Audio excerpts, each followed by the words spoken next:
Nuestra urgente necesidad del Espíritu Santo.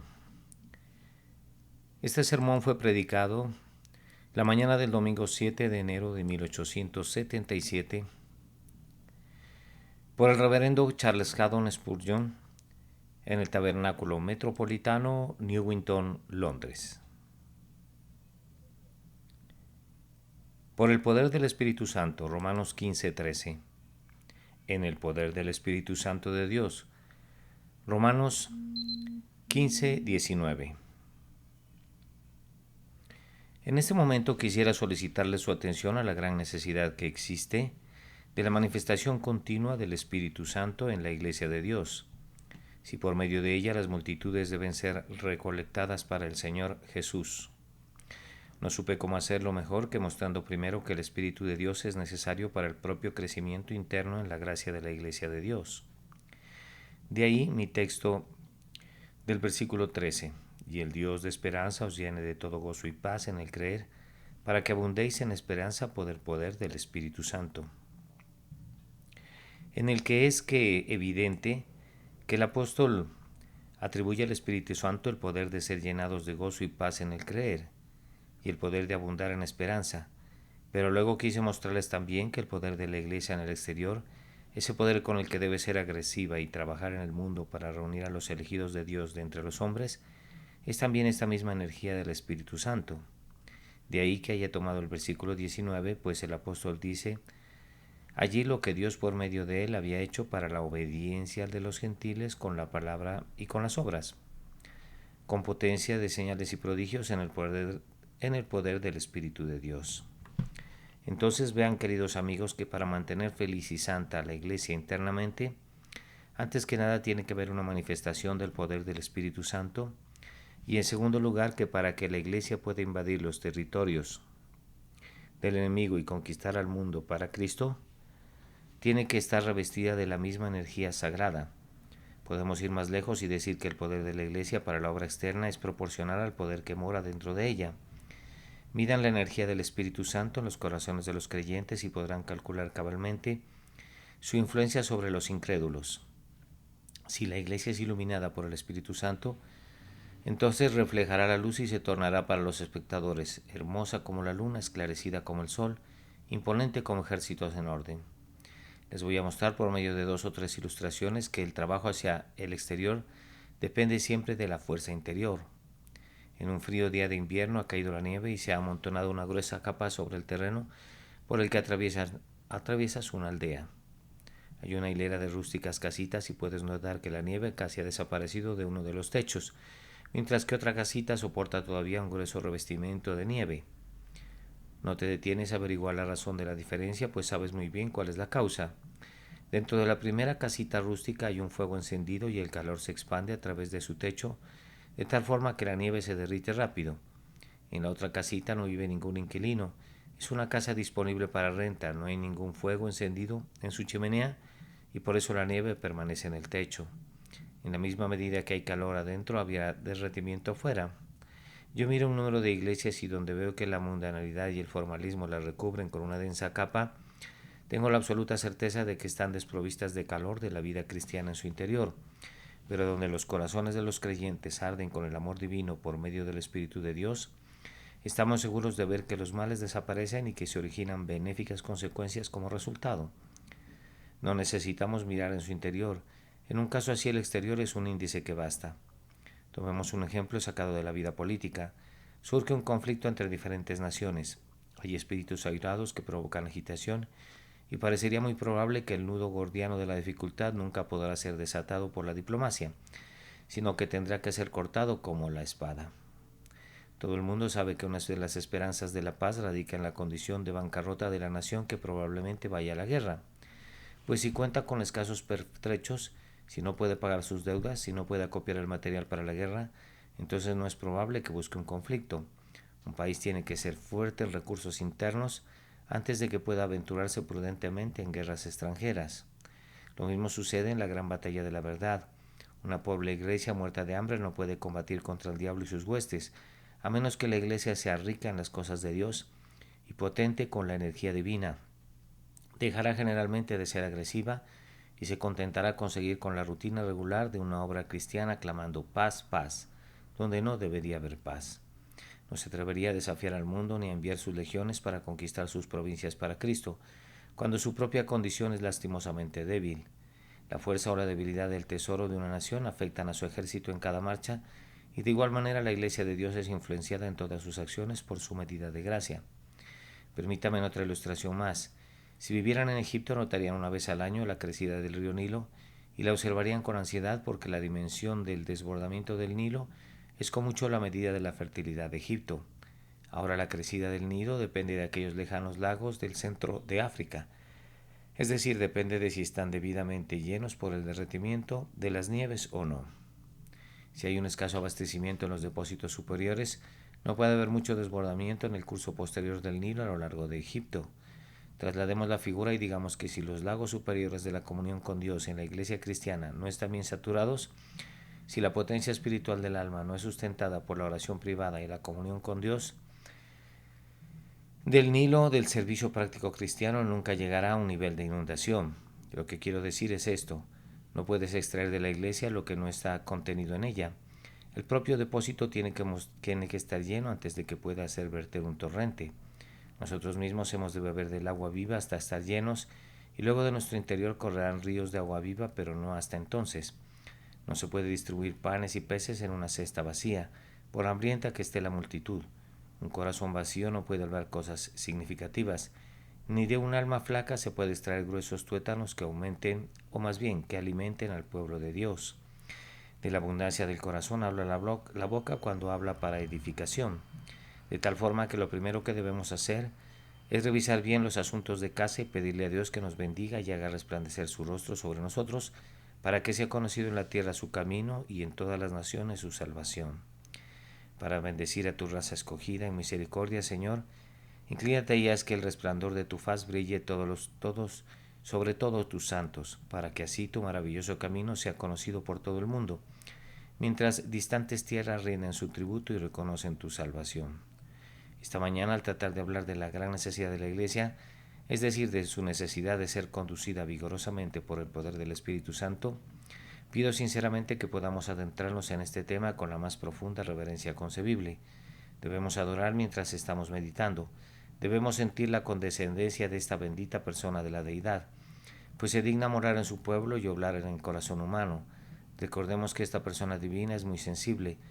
Él es un Dios celoso. Leemos que se aflige y es vejado, y por tanto pidamos su perdón por las muchas provocaciones que debe de haber recibido de nuestras manos. Con el más humilde temor inclinémonos delante de Él, recordando que si hay un pecado que es imperdonable, está referido a Él mismo, el pecado contra el Espíritu Santo, que no será perdonado nunca, ni en este mundo ni el venidero.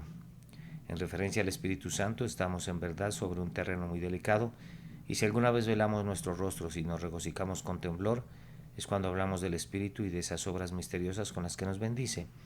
En ese espíritu de humildad y bajo la sombra divina, sígame mientras expongo ante ustedes 7 obras del Espíritu Santo que son sumamente necesarias para el propio bien de la Iglesia, e igualmente necesarias para ella en su oficio de misionera de Cristo para con el mundo exterior. Entonces, para comenzar, el poder del Espíritu Santo se manifiesta en la resurrección de las almas a la vida espiritual. Toda la vida espiritual que existe en este mundo es la creación del Espíritu Santo, por quien el Señor Jesús revive a quien Él era. Ni ustedes ni yo teníamos suficiente vida para conocer nuestra muerte hasta que Él nos visitó. No teníamos suficiente luz para percibir que estábamos sumidos en las tinieblas, ni el suficiente sentido para sentir nuestra miseria. Estábamos completamente abandonados a nuestra propia necesidad. Aunque estábamos desnudos y éramos pobres y miserables, soñábamos que éramos ricos y nos habíamos enriquecido. Estábamos bajo sentencia de muerte como criminales condenados y, sin embargo, hablábamos de mérito y de recompensa. Sí, estábamos muertos y, sin embargo, nos jactábamos de estar vivos, considerando que nuestra propia muerte era nuestra vida. El Espíritu de Dios, en infinita misericordia, vino a nosotros con su misterioso poder y nos hizo vivir. La primera señal de vida fue que nos dimos cuenta de que estábamos en los dominios de la muerte y que experimentábamos una agonía. Para escapar de allí, comenzamos a percibir ceguera. Comenzamos a percibir nuestra insensibilidad y, si se me perdona la expresión, quedamos ciegos. Cualquier crecimiento de vida espiritual desde el primer tierno brote hasta ahora ha sido también la obra del Espíritu Santo, así como la verde hierba fue producción suya, así también lo es el grano maduro. El crecimiento de la vida, al igual que la vida inicial, tiene que seguir viniendo por la operación del Espíritu de Dios, que resucitó a Cristo de los muertos. Nunca tendrás más vida, hermano, excepto conforme al Espíritu Santo te la otorgue. Si ni siquiera sabrías que necesitas más, ni gemirías por más, excepto conforme Él obra en ti el desear y agonizar según su beneplácito. Vean entonces nuestra absoluta dependencia del Espíritu Santo, pues si Él se fuera, recaeríamos en la muerte espiritual y la Iglesia se convertiría en un osario. El Espíritu Santo es absolutamente necesario para hacer que viva todo lo que hacemos. Nosotros somos sembradores, hermanos, pero si tomamos semilla muerta en nuestro canasto de semillas, nunca habría una cosecha. El predicador tiene que predicar la verdad viva de una manera viva si espera obtener una cosecha a 100 por 1. Cuando hay trabajo en la iglesia, que no es nada mejor que el movimiento de un cuerpo galvanizado, cuanto de la religión es realizado como si fuera llevado a cabo por un autómata o procesado por alguna maquinaria. En estos días a los hombres les interesan poco el corazón y el alma. Ellos solo miran las funciones externas. Vamos, me he enterado de que han inventado ahora una máquina que habla, aunque ciertamente ya había suficientes charlas sin necesidad de esa adición parisina a la banda de charlatanes. Podemos predicar como máquinas, podemos orar como máquinas y podemos enseñar la escuela dominical como máquinas. Los hombres pueden dar mecánicamente y acercarse a la mesa de la comunión mecánicamente, sí. Y nosotros mismos lo haríamos si el Espíritu de Dios no estuviera con nosotros. La mayoría de los oyentes ha experimentado un sermón vivo que se estremece por todas partes con plenitud de energía. Ustedes saben también en qué consiste cantar un himno de una manera vívida y han participado en una viva reunión de oración. Pero si el Espíritu de Dios está ausente, todo lo que hace la Iglesia estaría sin vida y solo sería el susurro de hojas sobre una tumba, un vuelo de espectros, la congregación de los muertos dando vueltas en sus sepulcros. Como el Espíritu de Dios es un vivificador que nos revive a nosotros y revive nuestra obra, entonces tiene que estar especialmente con nosotros para revivir a aquellos con quienes tenemos que tratar por Jesús. Imaginen a un predicador muerto predicando un sermón muerto a pecadores muertos. ¿Qué podría resultar de ello? Allí está un hermoso ensayo que ha sido admirablemente elaborado y que es leído con frialdad a un pecador de frío corazón. Huele a aceite de medianoche, pero no tiene la unión celestial, o más bien la unción celestial. Ningún poder divino descansa en él y tal vez ese poder ni siquiera se ha buscado jamás. ¿Qué bien podría generarse de semejante producción? Bendecir a un alma por medio de la simple erudición y de la elocuencia equivale a tratar de calmar la tempestad con poesía o intentar detener al huracán con retórica. Únicamente conforme el Espíritu de Dios venga sobre el siervo de Dios y haga que la palabra que predica caiga como simiente viva en el corazón, es que puede darse algún resultado de su ministerio. Y únicamente conforme el Espíritu de Dios siga luego esa semilla y la mantenga viva en el alma del oyente, es que podemos esperar que aquellos que profesan ser convertidos echen raíces y crezcan hasta la madurez de la gracia y se conviertan en nuestras gavillas al final. Somos completamente dependientes en esto y por mi parte me regocijo por esta dependencia absoluta. Si contara con una reserva de poder para salvar almas que fuera toda mía, aparte del Espíritu de Dios no puedo suponer una mayor tentación al orgullo y a una vida distanciada de Dios.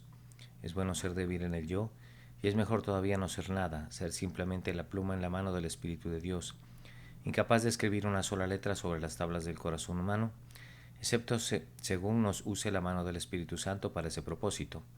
Esa es realmente nuestra posición y debemos asumirla prácticamente, y haciéndolo clamaremos continuamente al Espíritu de Dios para que nos revivan todas las cosas y para que reviva todo lo que hacemos y que reviva la palabra cuando cae en oídos del pecador. Estoy completamente seguro de que una iglesia que está desprovista de vida no puede ser el instrumento para dar vida a los pecadores a su alrededor. No, todo actúa de esta manera y tenemos que tener una iglesia viva para hacer una obra viva. Oh, que Dios reviviera a cada miembro de esa iglesia. ¿Cómo dirán ustedes? ¿Piensas que algunos de nosotros no estamos vivos para Dios? Hermanos, hay algunos de ustedes de quienes estoy seguro hasta donde una persona puede juzgar de otra que tienen vida, pues podemos verla en todo lo que hacen, pero hay otros entre ustedes de quienes uno tiene que ejercitar una gran cantidad de fe y una mayor cantidad de caridad en cuanto a su vida espiritual, pues no percibimos en ustedes mucha actividad en la causa de Dios, ni algún cuidado por las almas de otros, ni celo por la gloria divina. Si no vemos ningún fruto, ¿qué podemos hacer sino orar sinceramente para que ustedes no resulten ser árboles estériles? Ese es el primer punto, y creemos que queda lo más claro posible que debemos tener el poder vivificador del Espíritu para nosotros mismos si hemos de ser instrumentos en la mano de Dios para despertar a las almas muertas. A continuación, uno de los oficios especiales del Espíritu Santo es iluminar a su pueblo. Lo ha hecho dándonos su palabra que Él ha inspirado, pero el libro, por inspirado que sea, nadie puede entenderlo. Espiritualmente, aparte de la enseñanza personal de su grandioso autor, pueden leerlo tanto como quieran sin descubrir nunca el sentido íntimo y vital, a menos que su alma sea conducida a adentrarse en el propio Espíritu Santo. ¿Cómo?, preguntará alguien. He aprendido el catecismo breve y me he aprendido el credo de memoria y sin embargo no sé nada. Yo respondo, has hecho bien en aprender la letra de la verdad, pero todavía necesitas que el Espíritu Santo la convierta en luz y en poder de Dios para tu alma. Puedes conocer la letra y conocerla mejor que algunos que también conocen el Espíritu, y yo no desprecio ni por un instante un conocimiento de la letra, a menos que supongan que hay algo salvador en el mero conocimiento mental, pero el Espíritu de Dios debe venir y dar vida a la letra para ustedes y transferirla a su corazón, y prenderle fuego y hacerla arder en su interior, o de lo contrario su fuerza y su majestad divinas permanecerán ocultas a sus ojos. Nadie conoce las cosas de Dios salvo aquel a quien el Espíritu de Dios se las ha revelado. Ninguna mente carnal puede entender las cosas espirituales. Podríamos usar un lenguaje muy obvio y evidente, pero el hombre que no tiene entendimiento espiritual es un hombre ciego, y la luz más clara no le capacitará ya para ver. Tiene que ser enseñado por el Señor o morirá en la ignorancia. Ahora, hermanos míos, supongan que en una iglesia hubiera muchas personas que nunca han sido instruidas de esta manera. ¿Acaso no pueden ver que de ello tiene que provenir el mal y que provendrá? El error ciertamente surgirá allí donde la verdad no es conocida en la práctica. Si quienes profesan no son enseñados por el Espíritu, su ignorancia engendrará arrogancia, orgullo, incredulidad y 1000 males más. Oh, si hubieras conocido más de verdad, hermano mío, no te habrías jactado así. Oh, si hubieras visto esa verdad que todavía no te ha sido revelada por causa de tu prejuicio, no habrías condenado tan fieramente a quienes son mejores que tú. Con mucho celo para hacer el bien, los hombres han hecho un mundo de daño debido a la falta de instrucción en las cosas divinas. La aflicción también viene de la ignorancia. Oh, hermano mío, si hubieras conocido las doctrinas de la gracia, no habrías estado tanto tiempo bajo servidumbre.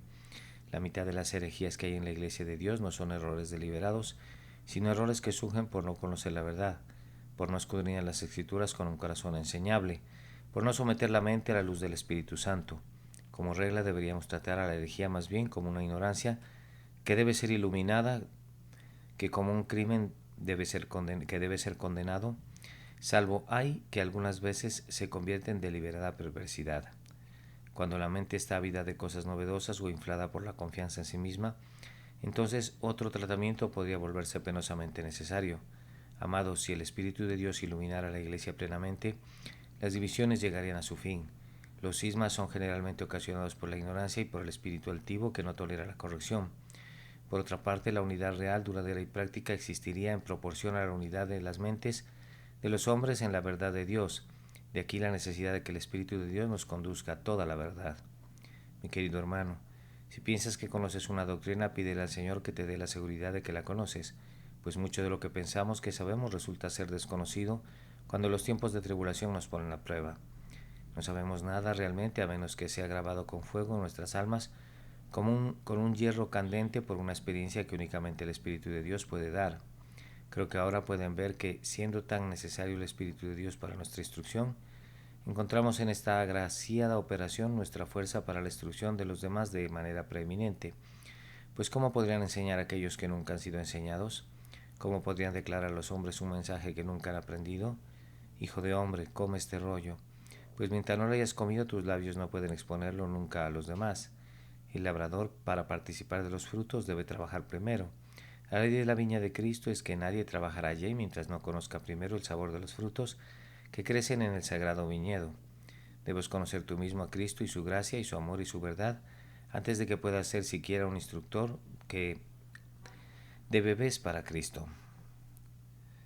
Cuando llegamos a tratar con otros anhelando sinceramente instruirlos para Jesús, percibimos nuestra necesidad del Espíritu de Dios incluso más claramente. Hermano mío, piensas que vas a exponer el Evangelio tan claramente que tienen que verlo, pero sus ojos ciegos te vencen. Piensas que los expondrás tan celosamente que tienen que sentirlo, pero sus corazones fríos como arcilla te derrotan. El viejo Adán es demasiado fuerte para el joven Melanchthon. Puedes estar seguro de ello, podrías pensar que vas a ganar almas por tus argumentos, pero sería igual que si te pusieras a silbarle al viento en la cima de un monte, a menos que el Espíritu Santo esté contigo. Después de toda tu plática, tus oyentes habrían captado tal vez tu idea, pero tú no puedes impartirles a ellos la mente del Espíritu. El alma real del Evangelio, eso sigue siendo, al igual que la creación misma, una obra que únicamente Dios puede realizar. Oremos diariamente entonces pidiendo el poder del Espíritu como el iluminador.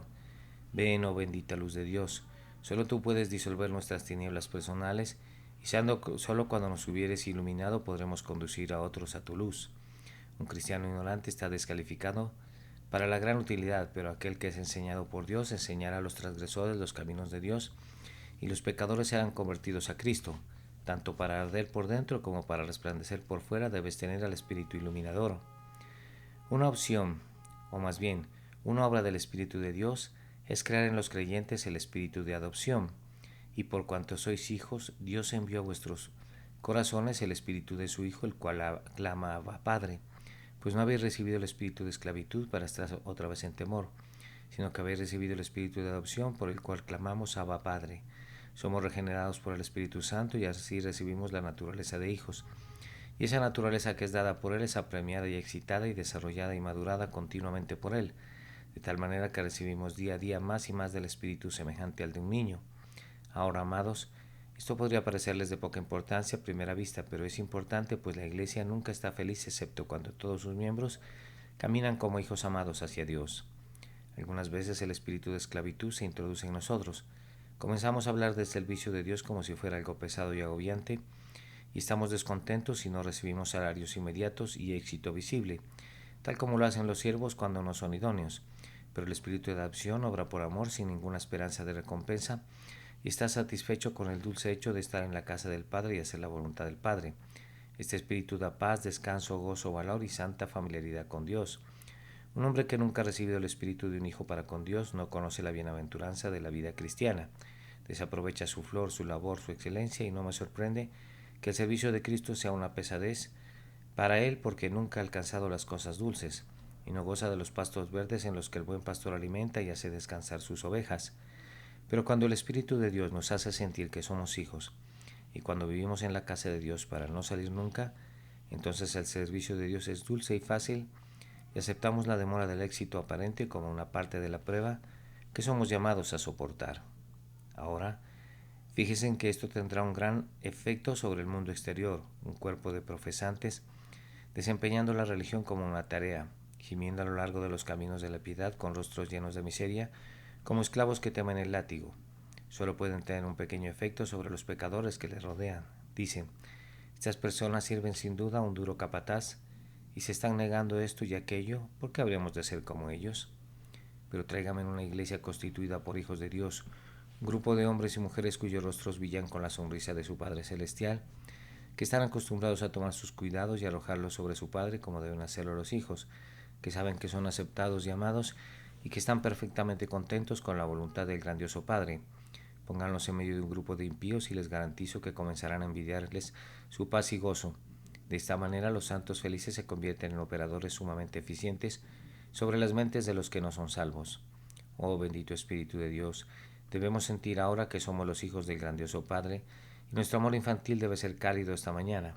Así seremos idóneos para salir y proclamar el amor del Señor a los hijos pródigos que están en el país lejano en medio de los cerdos.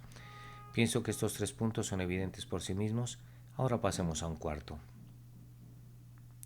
El Espíritu Santo es llamado especialmente el Espíritu de Santidad.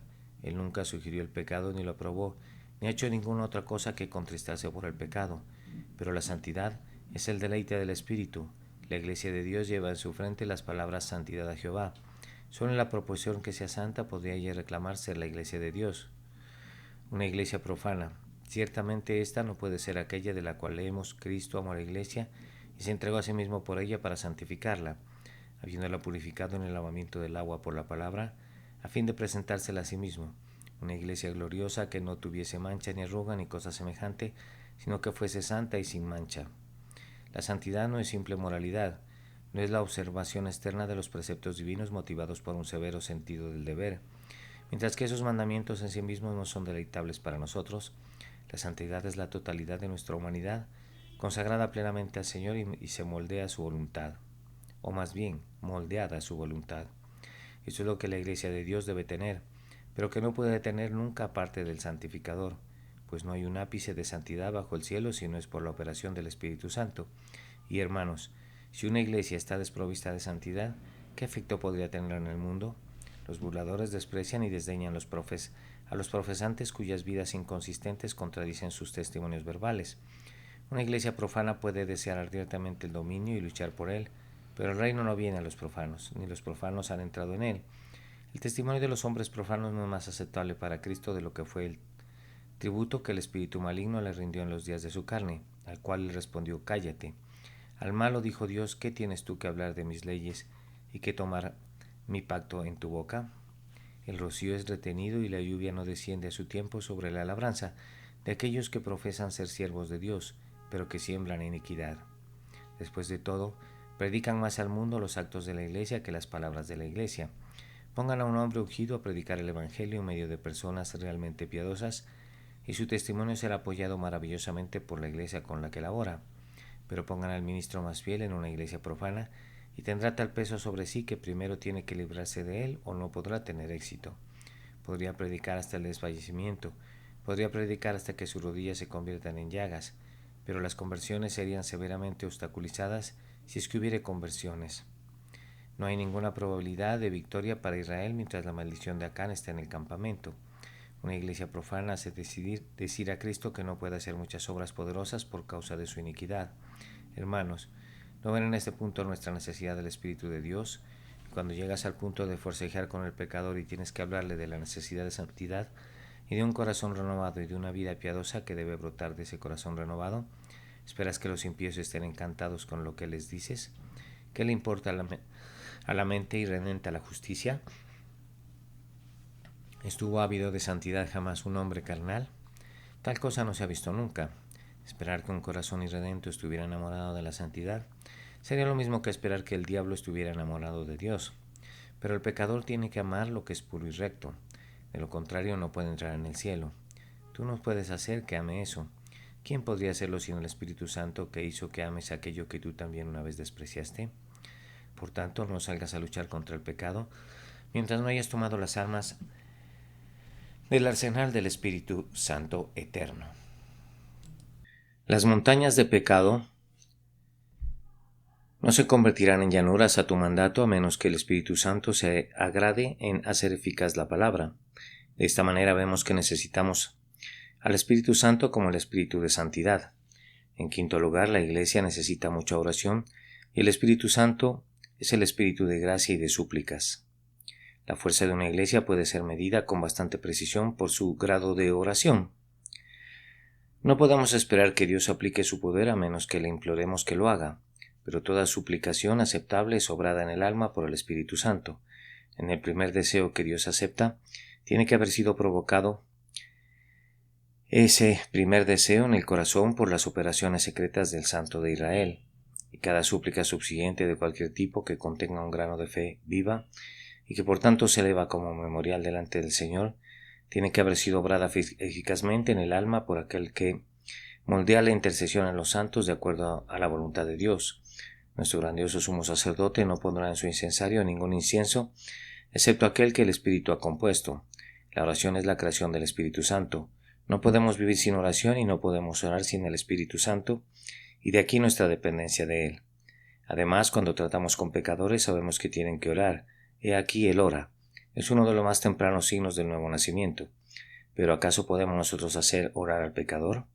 ¿Puede alguna persuasión nuestra conducirle a ponerse de rodillas para exhalar el suspiro penitencial para mirar a Cristo pidiendo misericordia.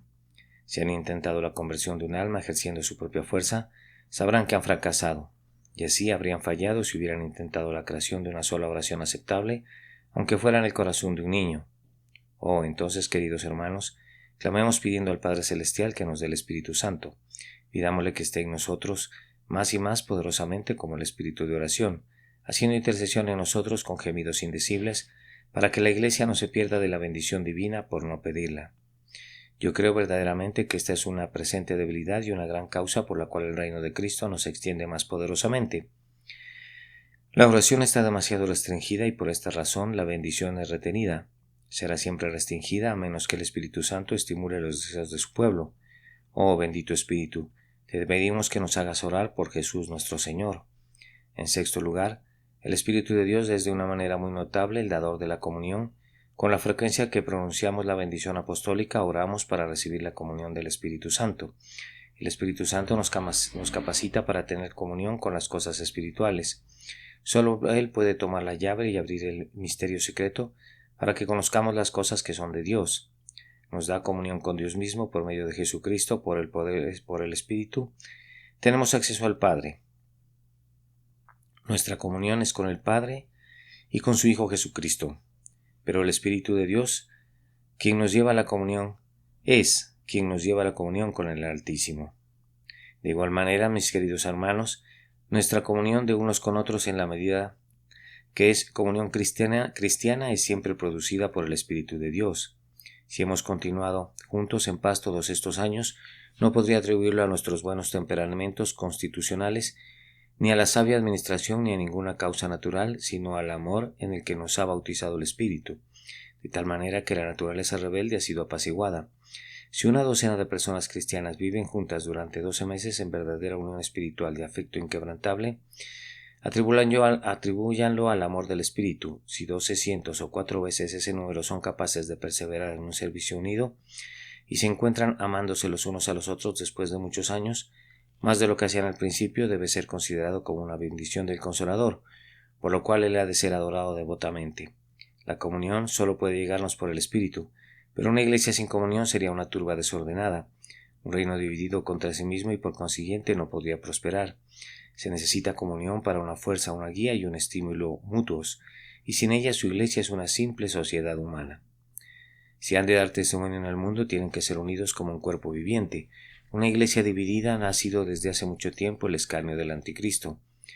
Ninguna mofa que proviene del Vaticano contiene un mayor aguijón que la que ridiculiza a los protestantes por sus divisiones. Y lo mismo que sucede con la gran iglesia externa sucede con una iglesia particular de Cristo. Las divisiones son nuestra deshonra, nuestra debilidad, nuestro obstáculo, y como solo el benigno Espíritu puede prevenir o sanar estas divisiones dándonos una real comunión amorosa con Dios y con nuestros semejantes, cuán dependientes de Él somos para ello. Clamemos diariamente a Él, para que obre en nosotros el amor fraternal y todas las dulces gracias que nos hacen uno con el Hijo, para que el mundo sepa que Dios ha enviado en verdad a Jesús y que nosotros somos su pueblo. En séptimo lugar, necesitamos al Espíritu Santo para ese renombrado oficio que es descrito por nuestro Señor como el Paráclito o el Consolador. La palabra tiene otra traducción que nuestros traductores le han dado en el pasaje en que leemos: si alguno hubiere pecado, abogado o Paráclito tenemos para con el Padre. El Espíritu Santo es tanto consolador como abogado. El Espíritu Santo en este momento presente es nuestro amigo y consolador, sosteniendo a los espíritus abatidos de los creyentes, aplicando las preciosas promesas y revelando al corazón el amor de Cristo. Muchos corazones se quebrantarían si el Espíritu de Dios no los hubiera consolado. Muchos hijos amados de Dios habrían muerto por completo en el camino si Él les hubiera otorgado sus divinos consuelos para estimular su peregrinaje. Esa es su obra, y es una obra muy necesaria, pues si los creyentes se tornan infelices se vuelven débiles para muchos aspectos del servicio. Estoy seguro de que el gozo del Señor es nuestra fortaleza, pues yo lo he comprobado, y he comprobado también la verdad opuesta. Hay ciertos cristianos en la tierra que inculcan la tristeza como el estado apropiado del cristiano, y yo no voy a juzgarlos. Pero esto sí diré, que en la obra evangelística no hacen nada y no me sorprende. Así como la nieve que cae sobre la cosecha no madura el trigo, ni la oscuridad hace brotar las flores, ni el mar salado produce racimos que revientan como vino nuevo, así tampoco encontrarás jamás que una religión infeliz promueva el crecimiento del reino de Cristo. Han de tener gozo en el Señor, hermanos. Sí, han de ser fuertes en el Señor y fuertes para el Señor. Ahora, como solo el Consolador puede sostenerlos en alto en medio de las inundaciones de la tribulación, con las que seguramente habrán de encontrarse, pueden ver su gran necesidad de su presencia consoladora. Hemos dicho que el Espíritu de Dios es el abogado de la Iglesia, no para con Dios, pues para eso Cristo es nuestro único abogado, sino para con el hombre. ¿Cuál es el más grandioso argumento que la Iglesia tiene contra el mundo? Yo respondo que la morada del Espíritu Santo es el milagro permanente de la Iglesia. Las evidencias externas son excelentes. Ustedes, jóvenes que son afligidos por los escépticos, harán bien en estudiar estas valiosas obras que hombres ilustrados y devotos han producido con mucho trabajo para nosotros. Pero fíjense bien, todas las evidencias de la verdad del cristianismo, que pueden ser reunidas de la analogía de la historia y de hechos externos, no son nada en absoluto comparadas con las operaciones del Espíritu de Dios. Estos son los argumentos convincentes. Alguien me dice, yo no creo en el pecado, ni en la justicia, ni en el juicio. Bien, hermanos, el Espíritu Santo puede convencer pronto a esa persona. Si me pide señales y evidencias de la verdad del Evangelio, yo le respondo, ¿ves a esta mujer? Ella fue una gran pecadora en el peor sentido y sedujo a otros al pecado, pero ahora no puedes encontrar más dulzura y luz en ninguna otra parte que en ella. ¿No oyes a este profano blasfemador y perseguidor y renegado? Él habla con pureza, verdad y humildad de mente. Observa a aquel hombre que antes fue un avaro y mira cómo consagra ahora su dinero. Contempla aquel espíritu malicioso y envidioso y ve cómo se vuelve amable, perdonador y amigable debido a su conversión. ¿Cómo explicas esos grandes cambios? Suceden aquí todos los días. ¿Cómo llegan a suceder? ¿Acaso es una mentira la que produce la verdad, la honestidad y el amor? ¿Acaso todo árbol no produce fruto según su género?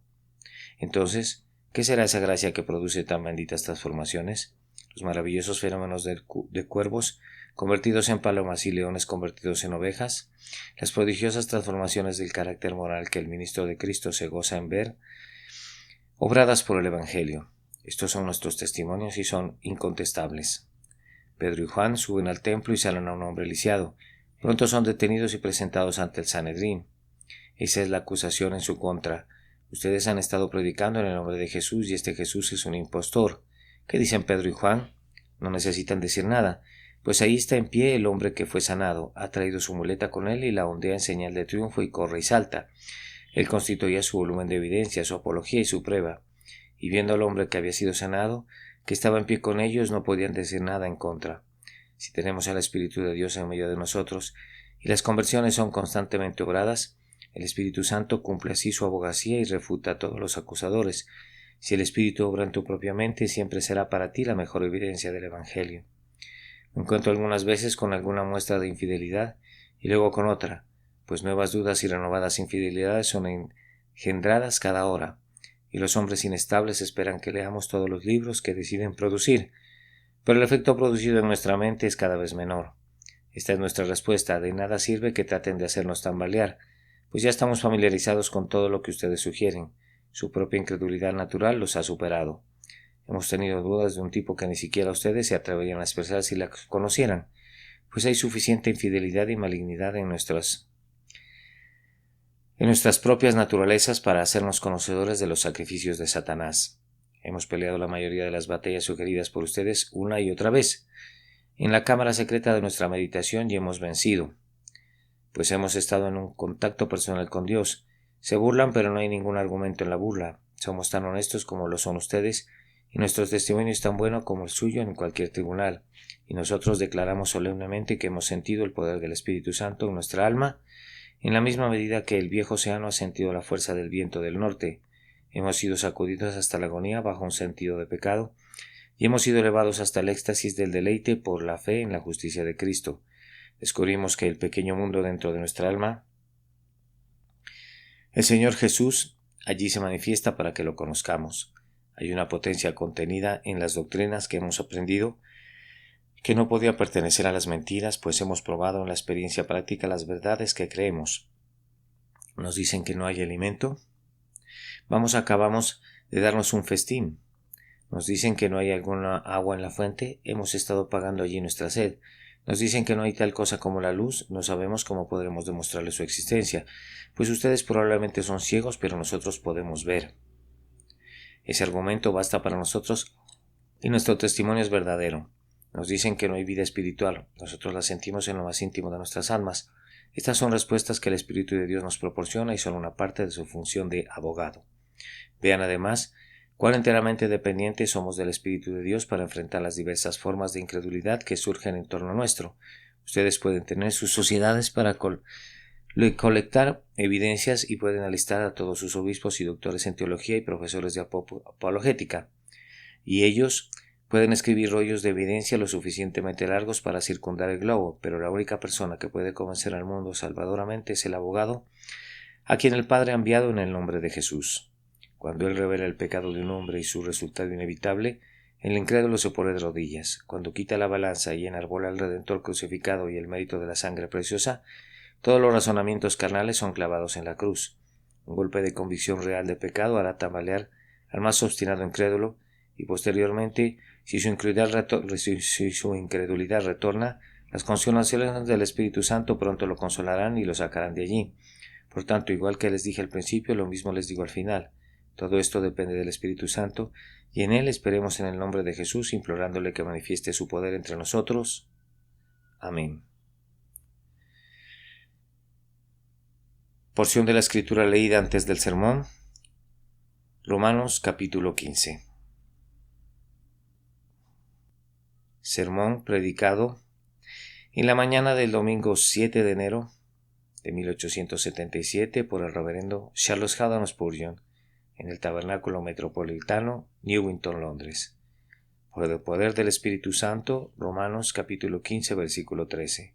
En el poder del Espíritu de Dios, Romanos capítulo 15 y versículo 19. Nuestra urgente necesidad del Espíritu Santo.